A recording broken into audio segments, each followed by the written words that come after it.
Sarah Chen stepped off the military transport bus at Camp Pendleton, her small duffel bag slung over one shoulder. The California sun beat down mercilessly as she joined the line of new recruits shuffling toward the processing center. At barely 5 feet 2 inches and weighing no more than 110 pounds, she looked more like a college student than someone who had volunteered for one of the most demanding military programs in the country. The other recruits towered around her, most of them broad-shouldered young men who had spent years preparing for this moment. They exchanged stories about their high school football careers, their weightlifting records, and their dreams of becoming elite Marines. Sarah listened quietly, her dark eyes taking in everything while saying nothing. "Hey, look at this," whispered Jake Morrison, a thick-set recruit from Texas who had been bragging about his ranch work since they left the airport. "Did someone's little sister get on the wrong bus?" His comment drew snickers from the group around him. Sarah pretended not to hear, focusing instead on the imposing buildings ahead of them. She had grown up in a small town in Oregon, where her grandmother had raised her after her parents died in a car accident when she was 8. Her grandmother, a first-generation immigrant from Taiwan, had taught her discipline, respect, and something else entirely that none of these recruits could possibly guess. The processing center buzzed with activity as drill instructors barked orders and new recruits scrambled to follow directions. Sarah moved efficiently through each station, filling out paperwork, getting medical checks, and receiving her initial gear. She noticed how some of the other recruits struggled with the pace, already sweating and looking overwhelmed by the chaos around them. During the gear distribution, she ended up in line behind Marcus Thompson, a former college wrestler from Michigan who had been loudly discussing his plans to breeze through basic training. He turned around and looked down at her with amusement. "You sure you're in the right place, sweetheart?" Marcus asked, his voice carrying just enough volume for others to hear. "The Girl Scouts meeting is probably down the street somewhere." Sarah met his gaze calmly. "I'm exactly where I need to be," she replied in a soft but steady voice. Marcus laughed and nudged the recruit next to him. "Oh, she's got some fight in her. That's cute. Wait until the real training starts, though. You'll be crying for your mommy by the end of the first week." What Marcus and the others didn't know was that Sarah had been training in traditional martial arts since she was 5 years old. Her grandmother had insisted on it, taking her to a small dojo run by an old master who had immigrated from China decades earlier. While other kids were playing video games or watching television, Sarah had spent countless hours learning forms, practicing meditation, and developing a level of physical and mental discipline that would have impressed even seasoned Marines.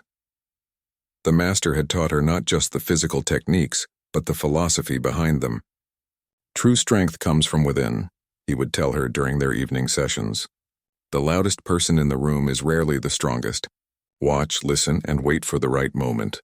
As the day wore on, the recruits were herded into a large auditorium, where a stern-faced drill instructor began explaining what they could expect over the next 13 weeks. The man's voice boomed through the space as he described the physical challenges, mental tests, and unwavering standards they would face. "Look around you," the instructor commanded. "Some of you think you know what tough means. Some of you think you're already warriors. You're wrong. We're going to strip away everything you think you know about yourselves and rebuild you from the ground up. Only the strongest will earn the title of Marine." Sarah sat quietly in the middle of the group, her hands folded in her lap. Around her, some recruits shifted nervously while others puffed out their chests trying to look confident. She could feel eyes on her periodically, whispered comments floating her way about how she wouldn't last a day once the real training began. That evening, as they were assigned to their barracks and given their first taste of military routine, the mocking continued. During chow time, Jake Morrison made sure to sit across from her at the long metal table. "So what's your story, Tiny?" he asked between bites of his meal. "Did you get lost on your way to community college or something?" Sarah continued eating without looking up. "I'm here for the same reason you are," she said simply. "Really?" "Because I'm here to become one of the toughest fighters in the world." "What's your plan?" "Bore the enemy to death with how quiet you are." The table erupted in laughter, and Sarah felt the familiar feeling she had experienced throughout her childhood, whenever people underestimated her because of her size or quiet nature. But her grandmother's voice echoed in her mind. "Let them laugh now. Your time will come." As lights out approached and the recruits settled into their bunks, Sarah lay staring at the ceiling, listening to the continued jokes and predictions about how quickly she would wash out. Tomorrow would bring their first real taste of Marine training, and she knew that's when everything would change. She had spent years preparing for this moment, not just physically but mentally, developing the kind of inner strength that couldn't be measured by how loud someone could talk, or how much they could bench press. The other recruits had no idea what they were about to witness. The alarm pierced the darkness at 4:30 in the morning, followed immediately by the thunderous voice of drill instructor Sergeant Rodriguez. Up, up, up! Move your sorry bodies. You have exactly 60 seconds to be standing at attention in formation. Chaos erupted in the barracks as recruits stumbled over each other, frantically pulling on their physical training gear. Sarah was already awake, having conditioned herself to wake before dawn for years of early morning training sessions with her master. While others fumbled in the darkness, she moved with quiet precision, lacing her boots and straightening her uniform. Jake Morrison crashed into his footlocker, cursing loudly as he searched for his shirt. "This is insane," he muttered. "Nobody can get ready this fast." But when the drill instructor's whistle shrieked, Sarah stood perfectly at attention in her assigned spot, her uniform immaculate, and her breathing calm. Several other recruits were still hopping around trying to put on their shoes. 57 seconds, Sergeant Rodriguez roared. "Some of you maggots think this is a vacation resort. You think the enemy is going to wait for you to tie your pretty little shoes." His eyes swept across the formation, noting who was ready and who was struggling. The morning began with a 5-mile run through the hills surrounding the base. As the group set off at a punishing pace, many of the recruits who had been so confident the day before began to show signs of strain within the first mile. The California heat was already building, and the combination of altitude and pace was taking its toll. Marcus Thompson, who had dominated his college wrestling team, found himself breathing heavily by mile 2. Jake Morrison, despite his ranch background, was falling behind the main group.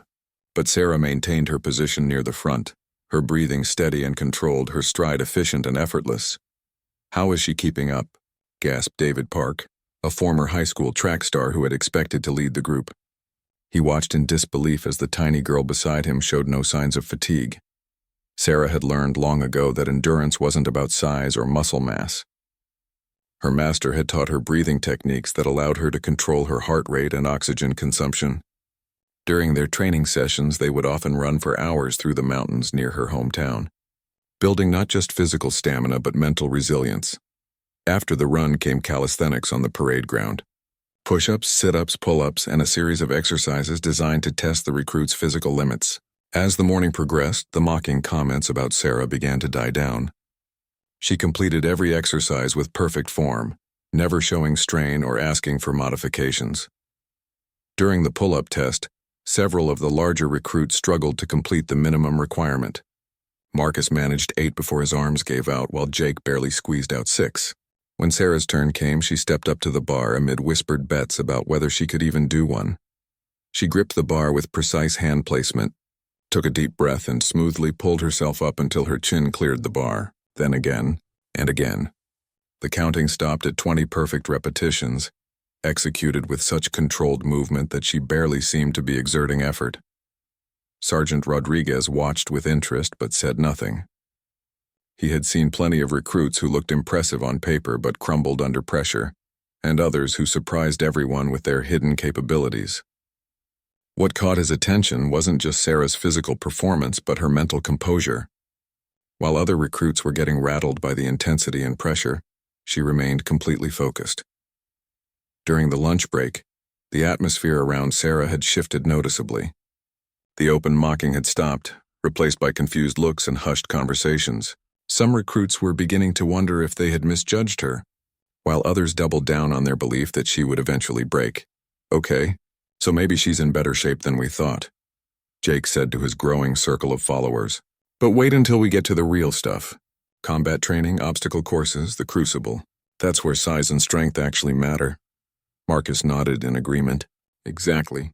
Running and doing pull-ups is one thing, but when you're carrying a full pack and weapon through mud and over walls, that's when reality hits. She's just too small to handle the real challenges." That afternoon brought their first taste of combat training.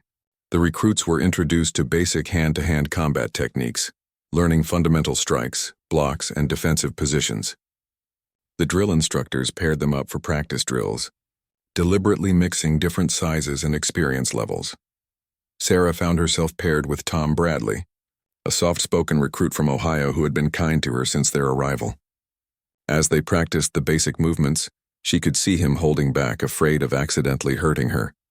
It was a pattern she had experienced countless times throughout her life. "It's okay," she told him quietly.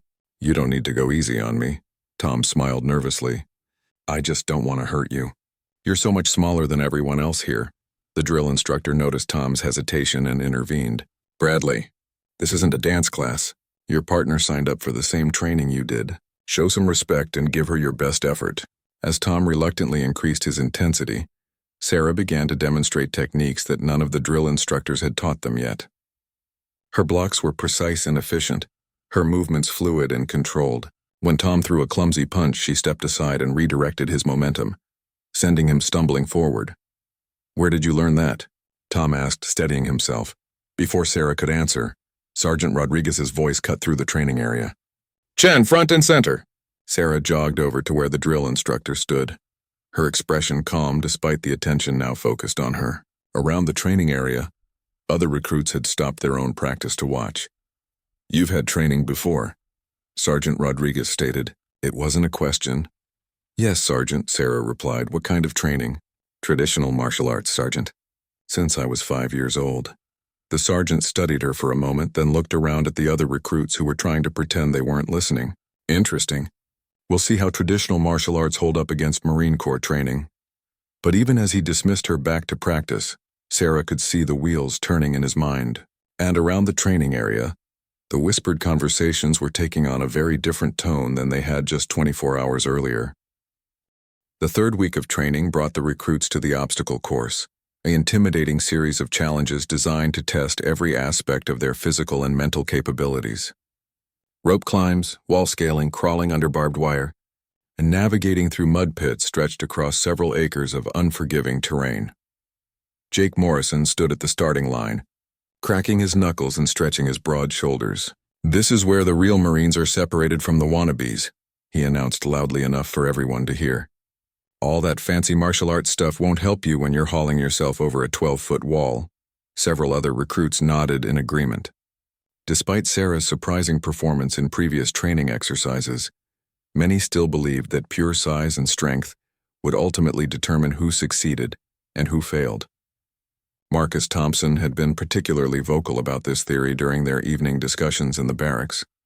"Look, I respect that she's tougher than we first thought," Marcus had said the night before, "but there's only so much technique can do when you're carrying 60 pounds of gear and facing obstacles designed for full-grown men."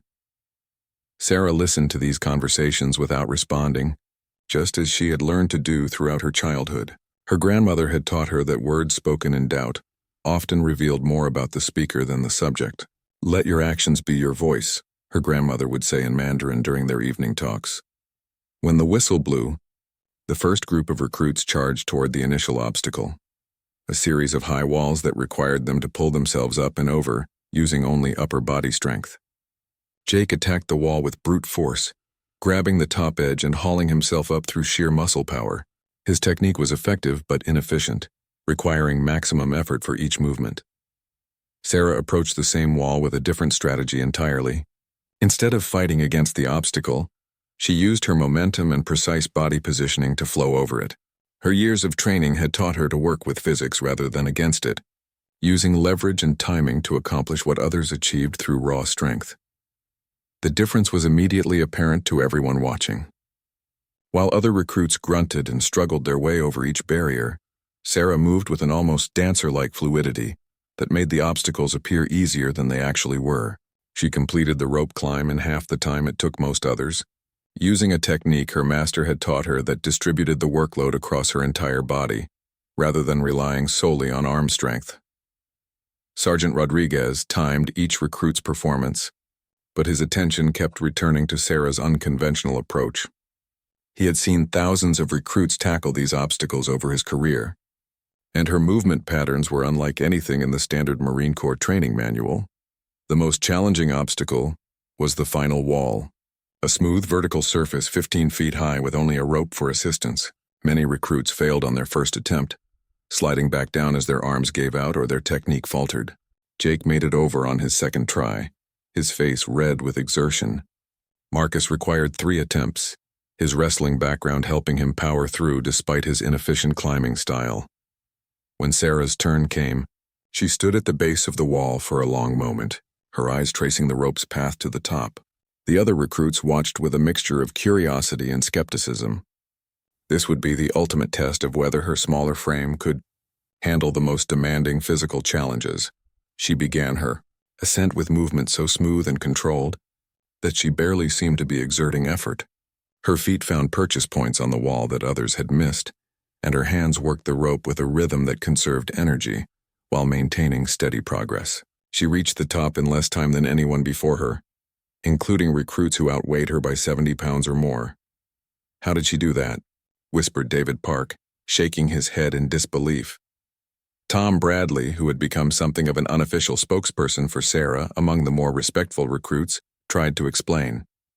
"It's like she sees the obstacles differently than we do. While we're fighting against them, she's finding ways to work with them."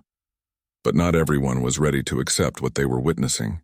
A group of recruits led by Jake and Marcus had begun to develop resentment toward Sarah's success.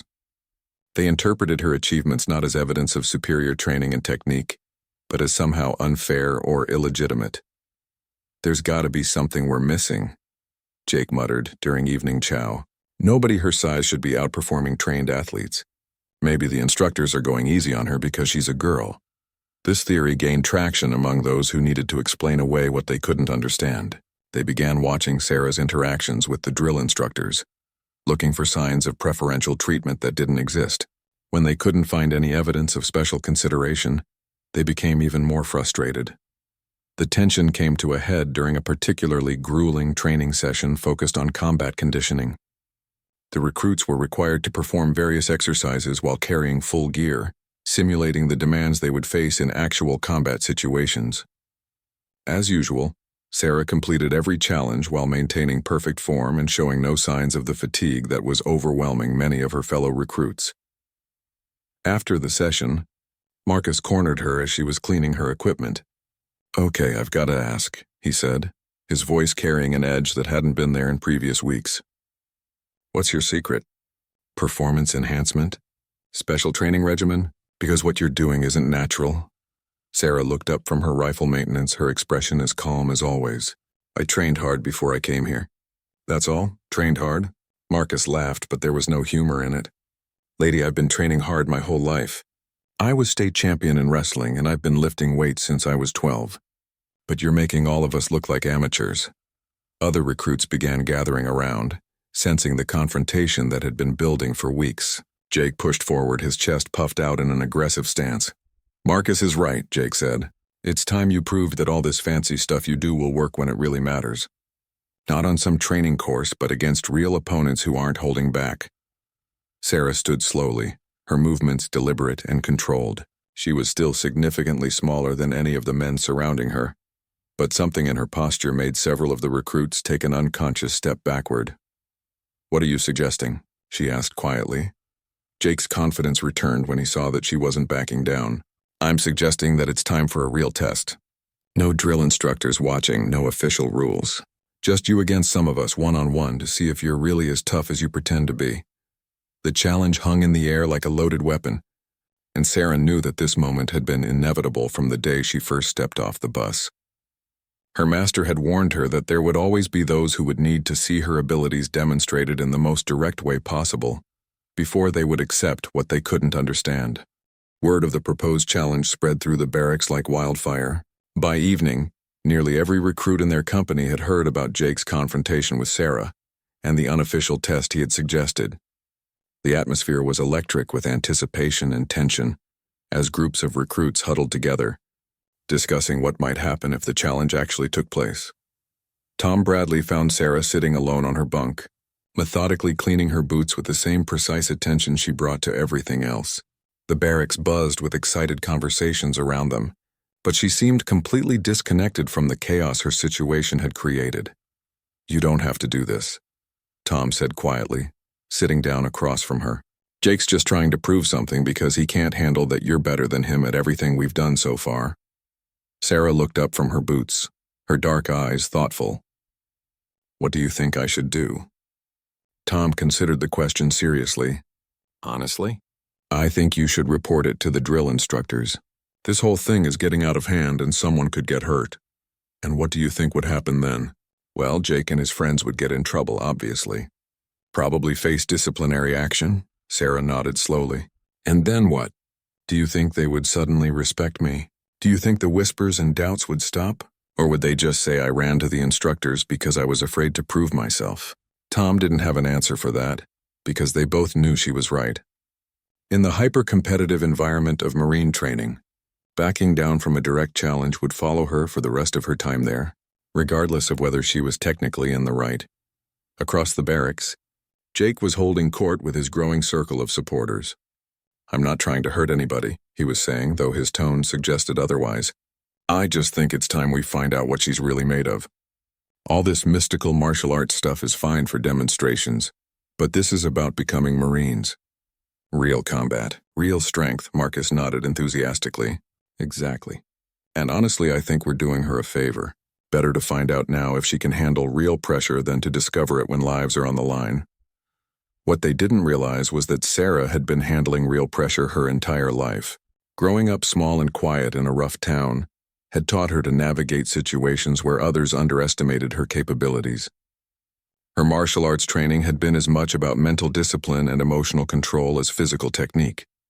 Her master had prepared her for exactly this type of confrontation. There will come a time, he had told her during one of their evening meditation sessions, when you will need to choose between hiding your abilities and revealing them. When that moment comes, remember that showing restraint is often more powerful than showing force. The next morning brought the usual punishing routine of physical training, but the undercurrent of tension was impossible to ignore. During hand-to-hand combat drills, the intensity level had increased noticeably. Jake and his allies were being more aggressive in their sparring, while other recruits watched Sarah carefully to see how she would respond. Sergeant Rodriguez noticed the change immediately. He had been a drill instructor long enough to recognize when something was brewing among his recruits.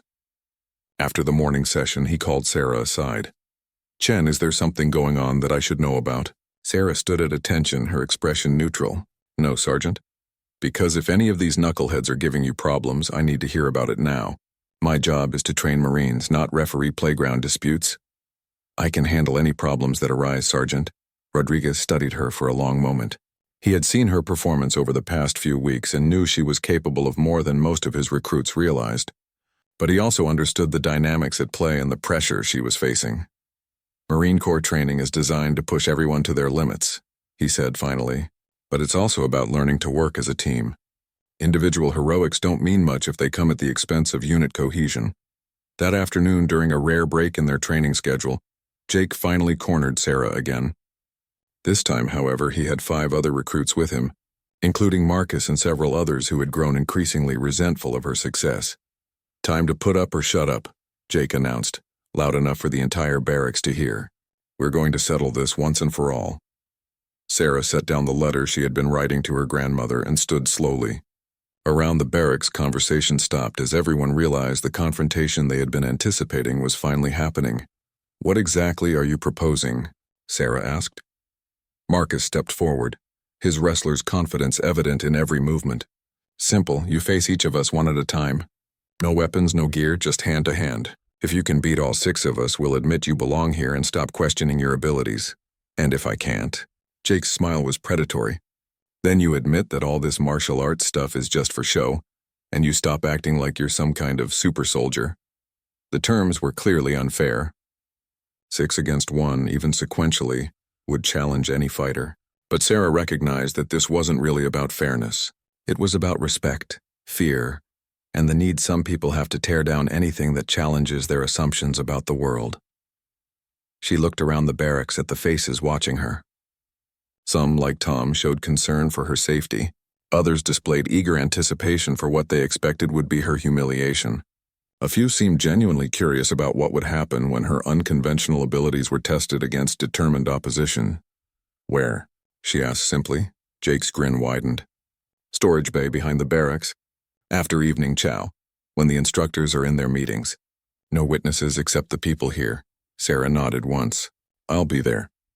As the group dispersed and normal barracks activity resumed, Tom approached her again. "Sarah, this is crazy. 6 trained fighters one after another. Even if you're as good as you seem, that's asking for serious injury."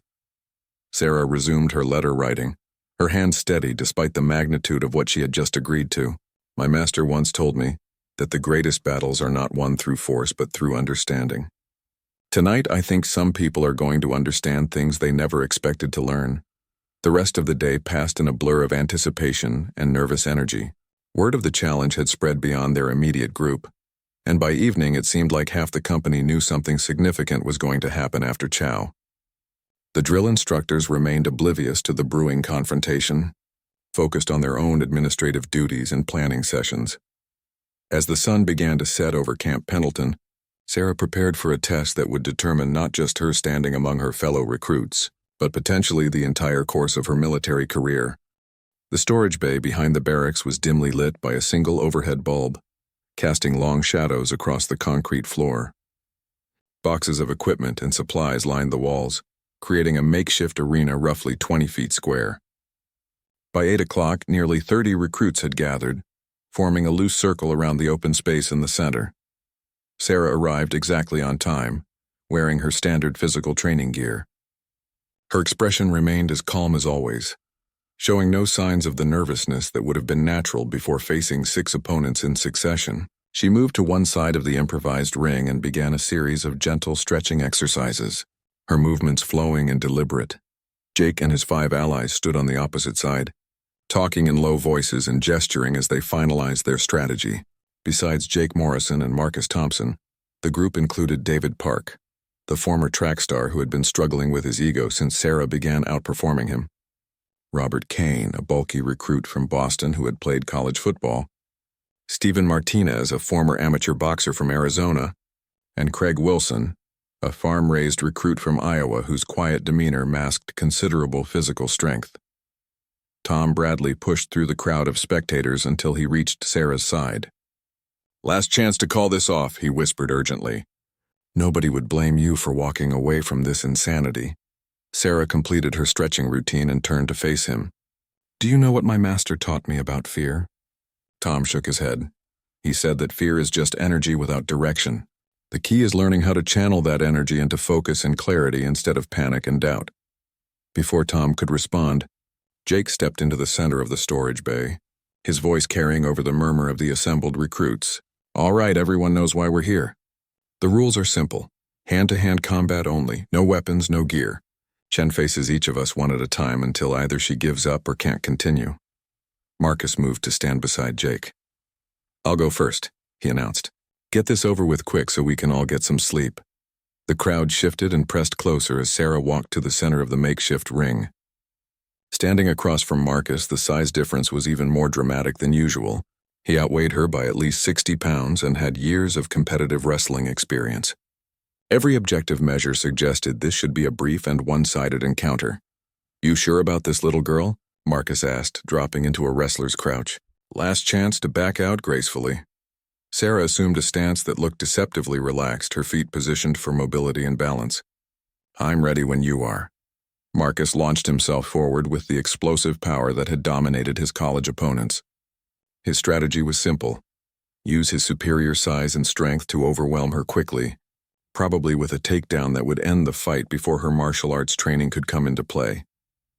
But Sarah wasn't there when he arrived. She had stepped aside at the last possible moment, using his momentum against him. As Marcus stumbled past, fighting to regain his balance, Sarah's hand struck precisely at a pressure point on his neck. The technique was so fast and subtle that many of the watching recruits missed it entirely. Marcus took 2 more steps before his legs gave out completely. He collapsed to the concrete floor, conscious but unable to coordinate his movements. The entire exchange had taken less than 5 seconds. The storage bay fell completely silent except for the sound of Marcus's labored breathing as he struggled to understand what had happened to him. He tried to push himself up, but his limbs wouldn't respond properly. Sarah knelt beside him and touched another point on his neck, and immediately his motor functions returned. "What did you do to me?" Marcus gasped as he climbed slowly to his feet. "Temporary nerve disruption," Sarah explained matter-of-factly. You'll be fine in a few minutes, but you should probably sit down until the dizziness passes. The crowd of spectators buzzed with confused conversation. What they had just witnessed didn't match anything in their understanding of combat or martial arts.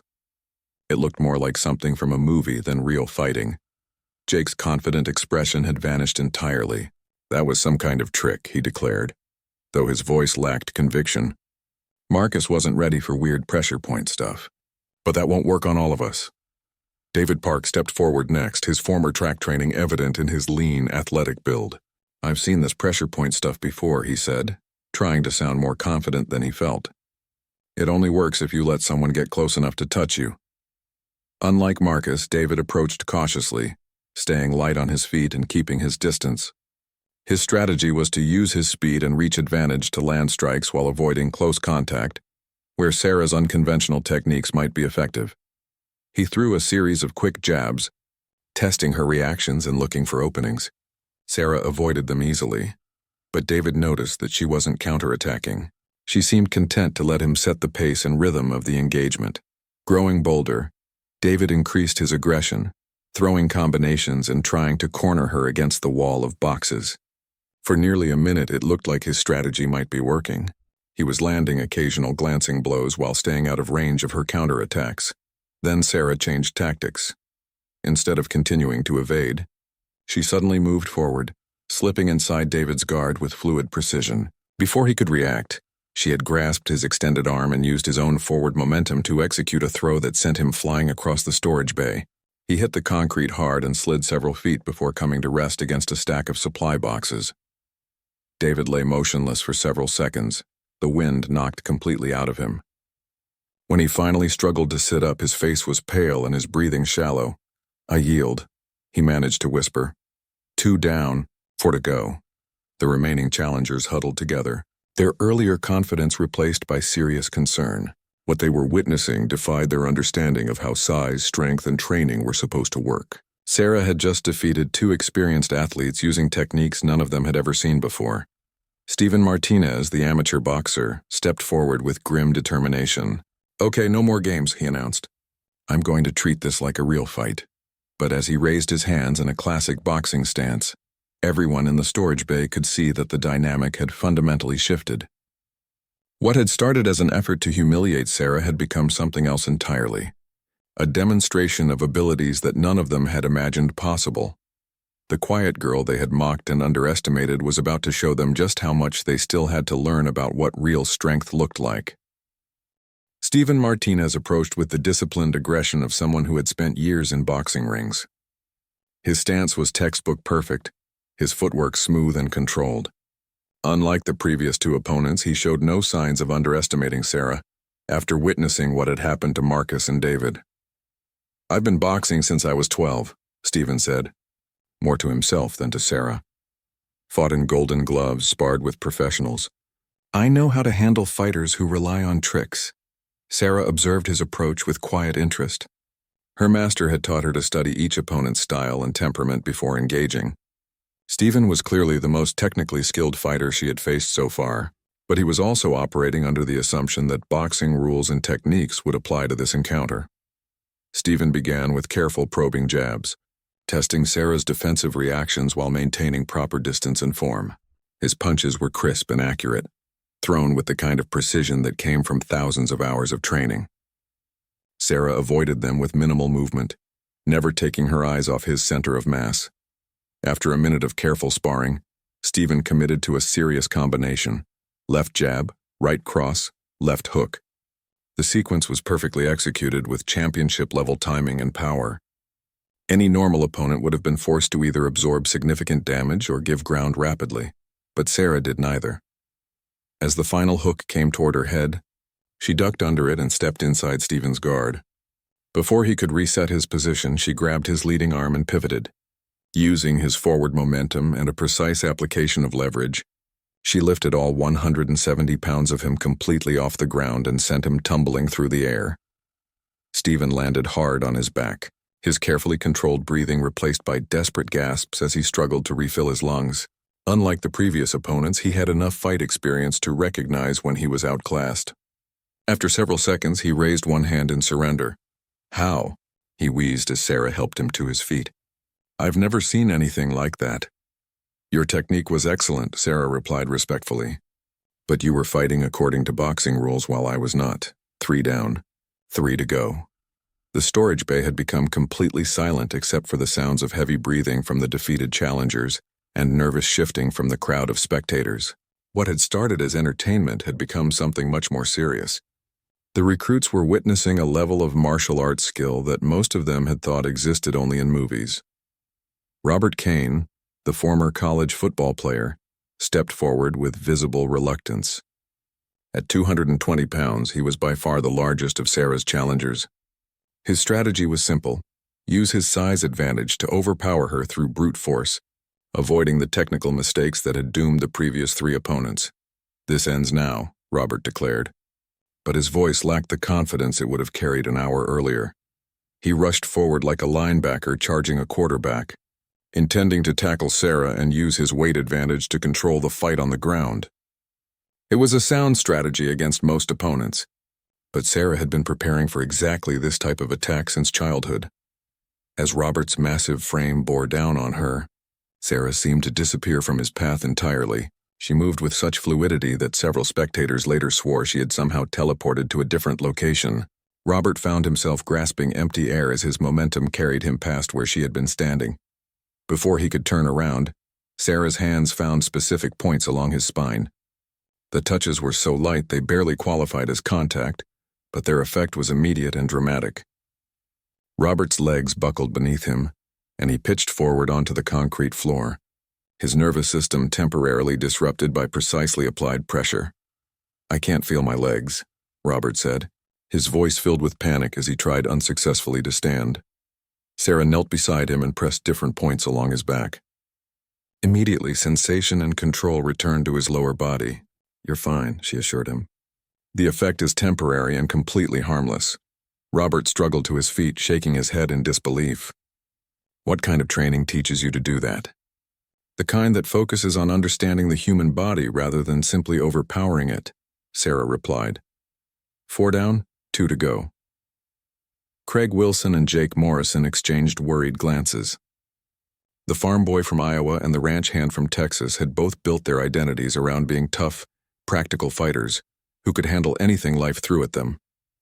But what they were witnessing challenged everything they thought they knew about combat and strength. Craig stepped forward next, his jaw set with determination. He had grown up wrestling cattle and working 18-hour days in all weather conditions. His approach to problems was straightforward: apply steady pressure until something gives way. "I don't know what kind of mystical stuff you're doing," Craig said, "but I'm not going to give you the chance to touch me." His strategy was to stay completely defensive, forcing Sarah to come to him while he focused on preventing any contact that might allow her to use her pressure point techniques. It was the most intelligent approach any of her opponents had taken. For several minutes, the two circled each other without engaging. Craig kept his arms tucked close to his body, his stance low and protective. Sarah made no aggressive moves, seemingly content to wait for him to reveal an opening. The stalemate stretched on until impatience got the better of Craig's discipline. He threw a careful jab, intending to score a point while minimizing his exposure to counterattack. The punch was technically sound and well-timed. Sarah caught his extended arm at the wrist. What happened next defied every law of physics that the watching recruits thought they understood. Sarah used Craig's arm as a fulcrum, applying leverage in a way that lifted his entire body off the ground, despite the fact that he outweighed her by more than 80 pounds. She controlled his descent, placing him gently on the concrete floor in a position where any attempt to rise would cause him significant discomfort. Craig tested the hold once, winced at the immediate pressure on his shoulder joint, and tapped the floor in submission. "I give up. I don't want a dislocated shoulder." Sarah released him immediately and helped him stand. Smart choice. That technique can cause permanent damage if held too long. 5 down, 1 to go. Jake Morrison stood alone now, facing an opponent who had just systematically defeated 5 trained fighters without sustaining so much as a scratch. The confident swagger that had characterized him since boot camp had completely evaporated, replaced by something approaching genuine fear. "This isn't over," Jake said, though his voice shook slightly. "I don't care what kind of tricks you know. I'm not backing down. But even as he spoke, everyone in the storage bay could see that the challenge had already been decided. The question now wasn't whether Sarah would win, but what lesson Jake would learn from his inevitable defeat. Jake Morrison stood in the center of the storage bay, his breathing heavy and his fists clenched. Sweat beaded on his forehead despite the cool evening air, and his eyes darted nervously between Sarah and the 5 defeated opponents who now watched from the sidelines. The confident ranch hand who had started this confrontation looked very different from the shaken young man facing the final challenge. "You got lucky with them," Jake said, his voice carrying a desperation that fooled no one, least of all himself. "But I've been in real fights. Saloon brawls, county fair boxing matches, ranch disputes that got physical. This fancy dancing around won't work on someone who knows how to really hurt people." Sarah studied him with the same calm attention she had shown his predecessors. Her uniform was still pristine, her breathing normal, showing no signs of the physical exertion that should have accompanied 5 consecutive fights. The watching recruits murmured among themselves, still struggling to process what they had witnessed. "I don't want to hurt you, Jake," Sarah said quietly. "You can walk away now and we can consider this settled." Jake's face flushed red with anger and embarrassment. The offer of mercy stung worse than any insult could have. "I'm not walking away from some little girl who thinks she's hot stuff because she knows a few parlor tricks." He charged forward with abandon, throwing wild haymakers powered by fury rather than technique. His approach was completely different from his more skilled predecessors, pure aggression without strategy or control. If any of his punches had connected, they would have caused serious damage. But connecting required hitting a target that was actually there. Sarah moved like water flowing around obstacles, never quite where Jake expected her to be when his fists arrived. She didn't retreat or give ground. Instead, she seemed to occupy the spaces between his attacks, always just out of reach but never far away. Jake's wild swinging grew more desperate as his attacks found only empty air. His breathing became labored, his movements less coordinated. The other recruits watched in fascination as he slowly exhausted himself against an opponent who hadn't thrown a single offensive technique. "Stand still and fight," Jake gasped, throwing another ineffective combination. "Fighting isn't about standing still," Sarah replied, her voice steady despite the violent chaos surrounding her. "It's about understanding motion, balance, and timing." As Jake paused to catch his breath, Sarah finally moved to end the encounter. She stepped inside his guard and placed her hands on his chest in what looked like a gentle push. Jake flew backward as if he had been hit by a truck, sliding across the concrete floor until he came to rest against the far wall. He tried to stand, but his legs wouldn't support him, not because of nerve disruption like some of the others had experienced, but because he had simply exhausted himself completely. His body had reached its limits fighting an opponent who had never expended more than minimal effort. "I can't..." Jake struggled to form words between gasping breaths. "How did you..."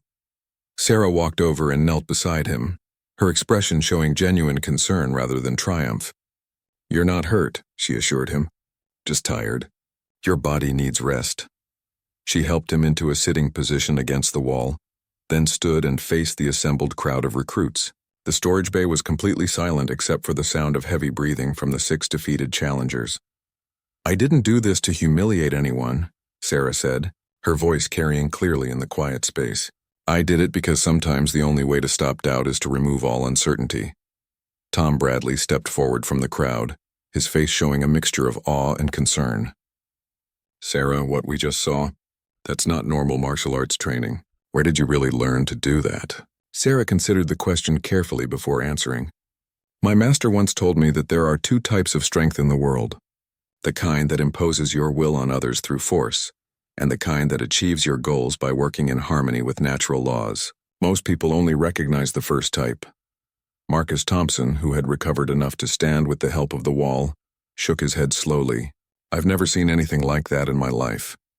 "How is it even possible?" "Physics," Sarah replied simply. "Leverage, momentum, pressure points, balance. The human body follows the same laws that govern everything else in the universe. If you understand those laws deeply enough, size and strength become much less important than most people believe." Sergeant Rodriguez's voice suddenly cut through the gathering like a blade. "What exactly is going on here?" The crowd of recruits spun around to see their drill instructor standing in the doorway of the storage bay, his face a mask of controlled fury. Behind him stood two other drill instructors, their expressions equally grim. "I asked a question," Rodriguez barked. "Someone better start talking before I decide to make this a company-wide problem." The recruits looked at each other nervously, but no one spoke. Even Jake, despite his humiliation, wasn't ready to become a snitch. Sarah stepped forward into the circle of light cast by the overhead bulb. "It was a training exercise, Sergeant," she said calmly. "We were practicing hand-to-hand combat techniques." Rodriguez's eyes swept across the 6 disheveled challengers and the crowd of spectators. "Training exercise? Without supervision? In an unauthorized location? Using techniques that aren't in any Marine Corps manual?" His gaze settled on Sarah, and she could see the wheels turning in his mind as he processed what he was observing. 6 of his largest, most athletic recruits looked like they had been through a significant physical encounter, while the smallest member of the company showed no signs of exertion whatsoever. "Chen, my office. First thing tomorrow morning," Rodriguez commanded. "The rest of you get back to the barracks. I don't want to hear a word about tonight from anyone. And if I discover there have been any similar training exercises, you'll all be doing push-ups until graduation." As the crowd dispersed, Tom helped Jake to his feet, while the other defeated challengers slowly gathered themselves together. The atmosphere had changed completely from the beginning of the evening. Where there had been mockery and resentment, there was now something approaching respect, mixed with a healthy dose of wariness. Jake paused as he reached the doorway, looking back at Sarah, who was straightening up the storage area. "I was wrong about you," he said quietly. "I don't understand what just happened here, but I was wrong." Sarah nodded acknowledgement but said nothing. She had learned long ago that wisdom often came through experience rather than explanation. As she walked back to the barracks under the star-filled California sky, Sarah thought about her grandmother's words from their last conversation before she left for boot camp. "The strongest people are often the quietest, granddaughter. They have nothing to prove because they know who they are." Tomorrow would bring questions from Sergeant Rodriguez, and probably some official consequences for the unsanctioned fighting. But tonight had settled something that had been hanging over her since the first day of training. The recruits who had mocked the quiet girl now understood that strength came in many forms, and that underestimating someone based on appearance was a mistake they would never make again. 6 Marines had learned a lesson they would carry with them for the rest of their careers, and Sarah Chen had proven that sometimes the most powerful statement is made not with words, but with actions that speak louder than any explanation ever could.